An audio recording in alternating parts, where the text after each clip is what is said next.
Okay, wow. This is our last week in our 12-week major key challenge. Now, when I started this, it made a lot of sense to do 12 weeks in a row because it fit. That's how many you need to do when you study one major key a week. But thinking about it in months, that's 3 months worth of work. Now, that's a commitment. Be proud of the work you put into this challenge. I personally love doing challenges of all kinds, whether it's a fitness challenge or nutrition challenge. And even if I don't finish the whole challenge or complete it in the allowed amount of time, there's no doubt that I learned or did so much more than I would have without that challenge. And I hope that's the case for you as well. These exercises are not easy, especially if you're newer to the piano. And the great thing about video format is that these videos are always right here.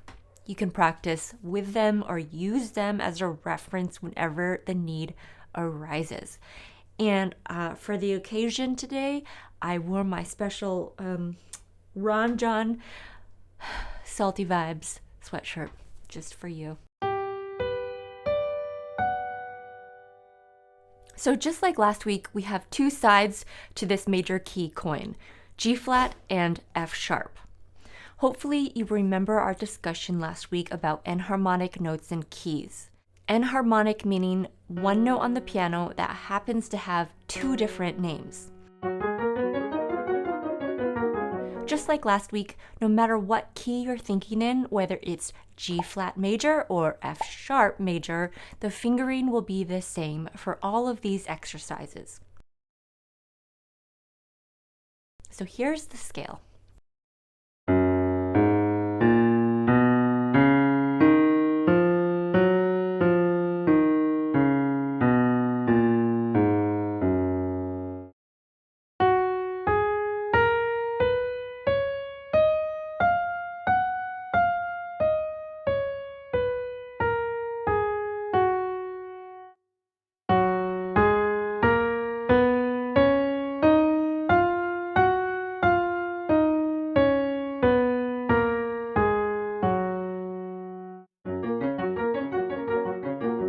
And here's the arpeggio fingering with the two easier versions as well.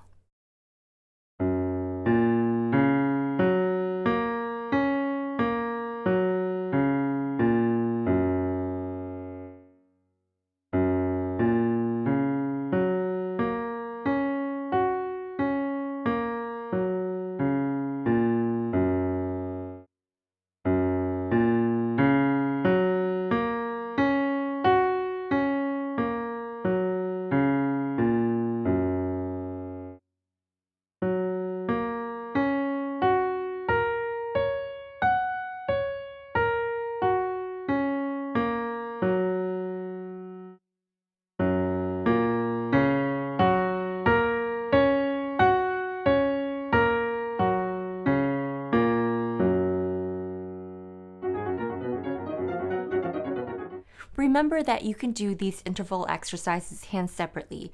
And if doing the entire exercise, moving up one note each time is too complicated, just practice the very first set without moving up.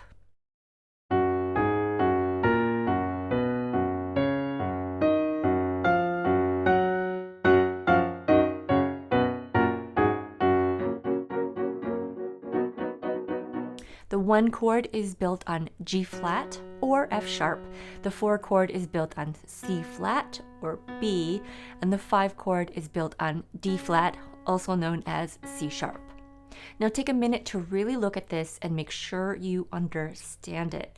You don't have to memorize it, but you should be able to comprehend why these are the notes that the chords are built on. If you're having trouble, ask your question or questions in the comments below. I got you.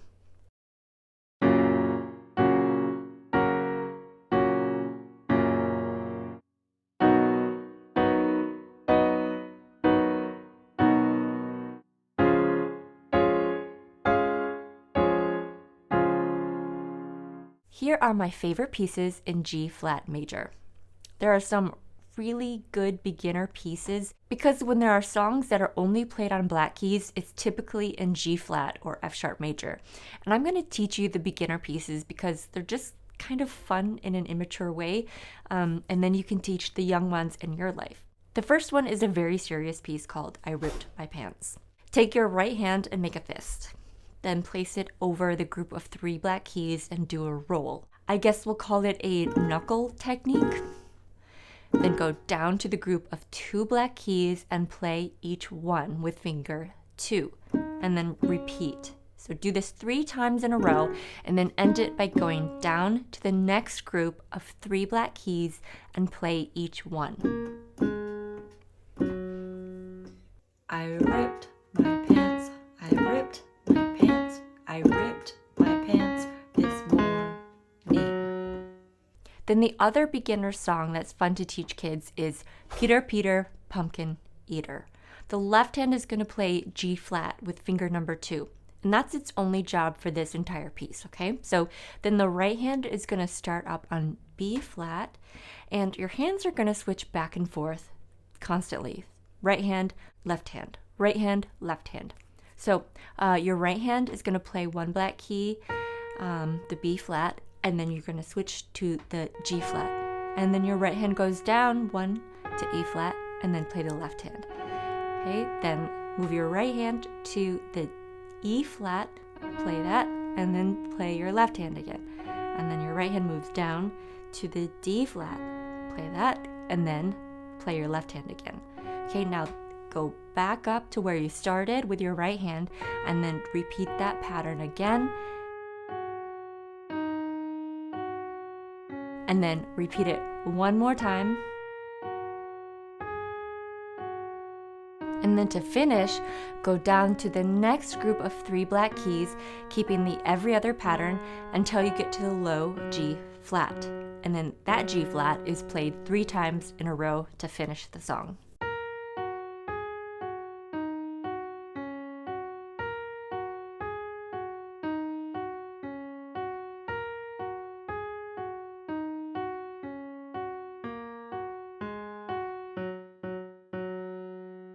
Now, I'm not going to have scores for the pieces that I just taught you because they're just fun little kids songs. But if you'd like a more grown-up piece to learn with sheet music, you can learn one of the following.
Well, here we are at the end of our 12-week major key challenge. We did it. Next time, I'm going to wrap this whole challenge up with a neat little bow, otherwise known as the circle of fifths. So hopefully, if you have any questions about how all these keys happen and why they are like they are, hopefully that will fill in some gaps for you. Okay? So congratulations again. Great job, and I'll see you next time.